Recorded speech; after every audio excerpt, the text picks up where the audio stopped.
വർഷത്തിൽ 2 പ്രാവശ്യമെങ്കിലും ഒരു ഡെന്റിസ്റ്റിനെ സന്ദർശിച്ചിട്ട് പല്ല് ക്ലീൻ ആക്കിയാൽ വാതവേദനകൾ കുറയും. എന്താ നിങ്ങൾക്ക് വിശ്വാസമായില്ലേ? ഞാൻ വിശ്വസിപ്പിച്ച് തരാം കേട്ടോ.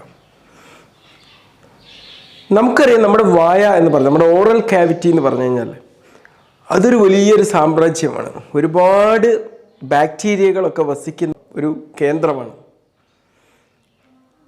അപ്പോൾ എന്താണെന്ന് വെച്ചാൽ ഇത് ക്ലീൻ ആക്കുന്ന സമയത്ത് ഇതുപോലുള്ള ഒരുപാട് വേണ്ടാത്ത അണുക്കൾ നശിച്ചു പോകുമെന്നാണ് പറയുന്നത്. നമ്മുടെ വായ എന്ന് പറഞ്ഞാൽ ചിലപ്പോൾ പറയാറുണ്ട്, ഈ മനുഷ്യന്മാരെ കടി എന്ന് പറഞ്ഞു കഴിഞ്ഞാൽ മറ്റ് മൃഗങ്ങളെ കടികളെക്കാളും കൂടുതൽ ഇൻഫെക്റ്റഡ് ആവും എന്നാണ് പറയാറുള്ളത്. നമ്മൾ ഇത്രയൊക്കെ വൃത്തിയാക്കിയിട്ടും അത് കൂടുതൽ അണുക്കൾ ഉണ്ടാക്കുമെന്നാണ് പറയുന്നത്.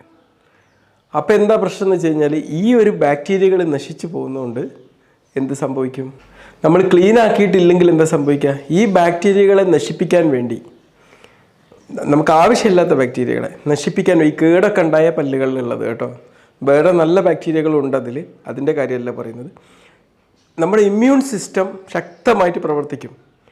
ഇതിനെ നശിപ്പിക്കാൻ വേണ്ടി നമ്മുടെ പ്രതിരോധ സംവിധാനം ശക്തമായിട്ട് പ്രവർത്തിക്കുമ്പം ഈ ഇമ്മ്യൂൺ സിസ്റ്റമാണ് നമ്മുടെ വാദം ഉണ്ടാക്കുന്നത്. ഇമ്മ്യൂൺ സിസ്റ്റം നമ്മുടെ നോർമൽ കോശങ്ങളെ ആക്രമിച്ചിട്ടാണ് ഈ വാതരോഗങ്ങൾ വരുന്നത്. അപ്പം എന്താവും?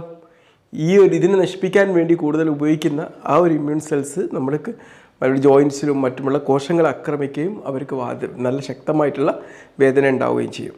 അതുകൊണ്ടാണ് വർഷത്തിൽ 2 പ്രാവശ്യമെങ്കിലും പല്ല് ശുദ്ധീകരണം നടത്തണമെന്ന് പറയുന്നത്. അത് ചില ഹൃദ്രോഗങ്ങൾ തടയാനും ഇതേ കാര്യം തന്നെ ഉപകാരപ്രദമാണ് കേട്ടോ. അത് മനസ്സിലാക്കുക. Okay, by.